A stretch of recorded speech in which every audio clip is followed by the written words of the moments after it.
ایک مسافر کسی ریگستان میں راستہ بھٹک گیا۔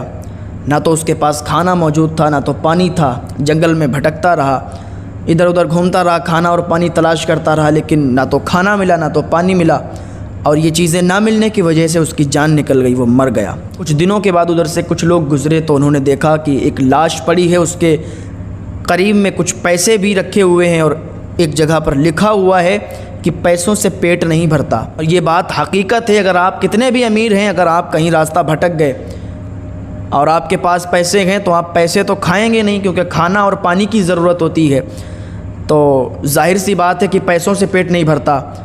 تو اس بات سے بھی سبق حاصل کرنا چاہیے کہ ہر چیز کا حل پیسہ ہی نہیں ہوتا ہے۔ ایسے ہی ایک بادشاہ ایک جنگل میں بھٹک گیا، اور بھٹکتا ہوا وہ کھانا اور پانی تلاش کر رہا تھا، اور کھانا اور پانی اسے نہیں ملا۔ بھوک بہت تیز لگ رہی تھی اسے۔ وہیں اس جنگل میں ایک بزرگ سے ملاقات ہو گئی۔ اس بزرگ کے پاس کچھ ستو تھا، تو اس نے کہا کیا یہ ستو چاہیے آپ کو؟ بھوک لگی ہے؟ تو بادشاہ نے جب ستو دیکھا تو اس کی تو عید ہو گئی کہ اس بیابان جنگل میں اور پھر مجھے یہ کھانا مل رہا ہے، تو کیوں نہ میں اس کو کھا لوں اور اپنی جان بچا لوں۔ تو اس نے کہا ہاں مجھے یہ ستو چاہیے۔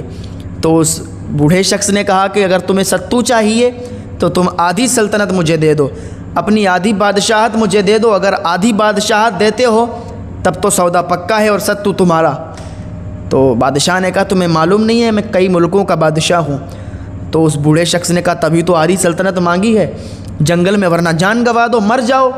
تو اس بادشاہ نے سوچا کہ بات تو صحیح کہتا ہے، آدھی سلطنت دے دیتے ہیں اور جان بچا لیتے ہیں، ورنہ ہم یہاں مر جائیں گے، ہماری لاش تک کسی کو نہیں ملے گی۔ تو اس بادشاہ نے اس بوڑھے شخص کو آدھی سلطنت دے دی، اور اس بوڑھے شخص نے ایک چمڑے کی تختی پر لکھوا لیا کہ بادشاہ نے آدھی سلطنت مجھے دی۔ تو اس کے بعد بادشاہ نے ستو کھایا، اور جب ستو کھایا تو اٹک گیا گلے میں۔ اب بادشاہ نے کہا پانی بھی تو دو۔ تو اس بوڑھے شخص نے کہا اگر پانی لینا چاہتے ہو تو پھر آدھی سلطنت اور دو۔ اب بادشاہ نے سوچا اگر پانی نہیں لیتے ہیں تو یہ ستو جو ہمارے گلے میں چپٹ گیا ہے اس کی وجہ سے بھی تو ہماری جان چلی جائے گی۔ تو اس بوڑھے شخص نے کہا پانی بھی لے لو اور میں طبیب بھی ہوں، تمہارا علاج بھی کر دوں گا۔ کہا اچھا، کہا چلو ٹھیک ہے آدھی سلطنت یہ بھی لے، پوری سلطنت لے لو، ہمارا علاج بھی کر دو، ہمیں پانی بھی دے دو۔ اب اس بوڑھے شخص نے پانی دیا، اس کے بعد اس بوڑھے شخص نے اس بادشاہ کا علاج بھی کر دیا۔ بادشاہ ٹھیک ہو گیا، چلا گیا اپنی سلطنت میں۔ کئی سال اس نے اپنی سلطنت سنبھالی، بادشاہت سنبھالی۔ ایک دن وہی بوڑھا شخص دربار میں پہنچ گیا، کیونکہ یہ بہت زیادہ غریب تھا، فقیر تھا، اللہ والا تھا۔ دربار میں پہنچ گیا اور بادشاہ سے کہا بادشاہ اللہ کو یاد کر، اللہ کی راہ میں صدقہ کر، اللہ کی راہ میں خیرات کر۔ اس بادشاہ نے اپنے وزیروں کو حکم دیا یہ بوڑھا شخص اس کو نکالو، یہ کیسی باتیں کر رہا ہے، مجھ سے کہہ رہا ہے کہ اللہ کو یاد کر، اپنے مال کو صدقہ کر۔ اس بوڑھے نے کہا ٹھہر جا، یہ جو سلطنت تو سنبھال رہا ہے، یہ جو بادشاہت تو سنبھال رہا ہے، یہ تیری بادشاہت نہیں ہے، یہ میری بادشاہت ہے۔ تو بادشاہ کہنے لگا دیکھا اس کی باتیں، یہ فقیر شخص بوڑھا مانگنے والا اور مجھ سے کہتا ہے کہ میری بادشاہت ہے، نکل جا ورنہ تجھے ابھی یہاں پر قتل کروا دیا جائے گا، میں تجھے قتل کروا دوں گا۔ اس بادشاہ نے اپنی گدڑی سے وہی تختی نکالی اور کہا دیکھتا ہے اسے جنگل میں جو تو نے اس پر سائن کیے تھے، جو تو نے ہمیں پوری سلطنت دی تھی، جانتا ہے اس کو؟ جب بادشاہ نے اس تختی کو دیکھا تو اس کے رونگٹے کھڑے ہو گئے کہ یہ بادشاہت تو میری بادشاہت ہے ہی نہیں، یہ تو اس شخص کی بادشاہت ہے۔